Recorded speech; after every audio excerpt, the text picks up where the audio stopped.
Kita beralih ke informasi lainnya, Saudara. Meski jumlah kapal yang beroperasi sudah kembali normal, tapi antrean di Pelabuhan Ketapang masih belum terurai. Terdapat antrean sepanjang 1 kilometer di sana. Untuk mengurai kepadatan di Pelabuhan Ketapang, pengelola pelabuhan melakukan traffic management. Salah satunya dengan pemilihan jenis kendaraan. Kendaraan yang beratnya di bawah 35 ton bisa langsung masuk ke dalam pelabuhan. Sementara kendaraan di atas 35 ton harus mengantre lebih dulu.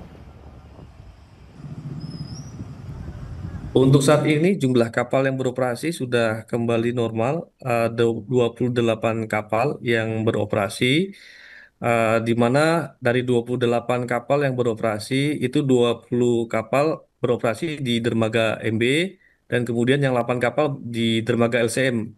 Untuk operasional memang belum belum sepenuhnya karena masih ada antrian sepanjang Oke. 1 kilo, Pak. Untuk mengetahui informasi terkini di Pelabuhan Ketapang, kita sapa jurnalis Kompas TV Rendra Farandika. Selamat malam Rendra, seperti apa situasi terkini di Pelabuhan Ketapang? Apakah antrean kendaraan masih juga belum terurai? Ya, selamat malam my sister dan pemirsa di rumah. Saat ini kondisi di Pelabuhan Ketapang terpantau ramai, terutama truk dengan sumbu 3 atau truk kontainer. Sebelum truk kontainer masuk ke dalam area pelabuhan, truk yang beratnya di atas 35 ton akan dialihkan ke dermaga Bulusan, yaitu di mana di suatu area parkir.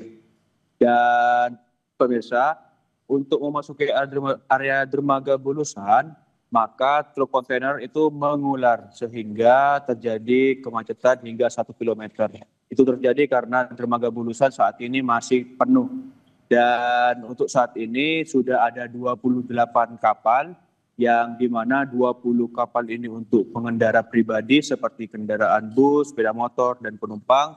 Dan 8 kapal LCM yang diberangkatkan untuk mengangkut truk dengan bobot di atas 35 ton. Meski begitu, saat ini antrian di area parkir Pelabuhan Ketapang saat ini masih terus dipadati oleh sejumlah truk besar. Begitu. Artinya meskipun ada tambahan kapal, ternyata belum bisa mengurai kemacetan. Lantas solusi apa yang tengah disiapkan supaya tidak terjadi lagi kemacetan panjang? Pihak ASDP telah menerapkan sejumlah kapal bantuan, yaitu ada 2 kapal bantuan yang telah datang di dermaga ASDP Ketapang, yaitu kapal KMP Gading Nusantara dan KMP Portling. Semua kapal ini akan fokus untuk mengangkut truk dari Jawa menuju ke Bali. Dan tak hanya itu, sejumlah petugas juga mempercepat akses bongkar muat sehingga untuk mengurai kemacetan yang berada di ASDP Pelabuhan Ketapang.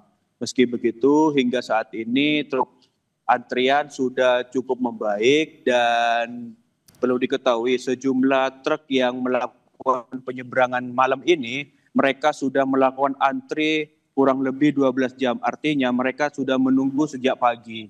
Dan sejumlah truk kendaraan sumbu roda 3 rata-rata mengangkut sejumlah bahan bangunan dan bahan pokok dari pabrik yang tujuannya dari Bali. Begitu.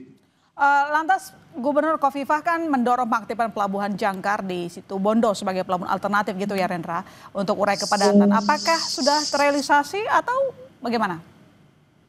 Ya, Gubernur Khofifah akan melakukan bersurat kepada Kementerian Perhubungan tujuannya untuk memperlancar akses yang berada di Jawa Bali. Mengingat Pelabuhan Ketapang saat ini masih dalam kondisi penuh. Tujuannya untuk pembukaan akses di Pelabuhan Jangkar, yaitu salah satunya adalah agar truk logistik tidak terfokus ke Pelabuhan Ketapang yang berada di Banyuwangi. Sehingga ketika penyeberangan dari Situbondo, maka akan memotong atau mengurangi kepadatan yang berada di pelabuhan. Sebab saat ini objek vital yang menghubung antara Jawa dan Bali, khususnya bagi kendaraan sumbu 3 atau truk besar, saat ini masih mengalami antrian yang begitu panjang. Baik, terima kasih Rendra atas laporan Anda. Selamat kembali bertugas. Selamat malam.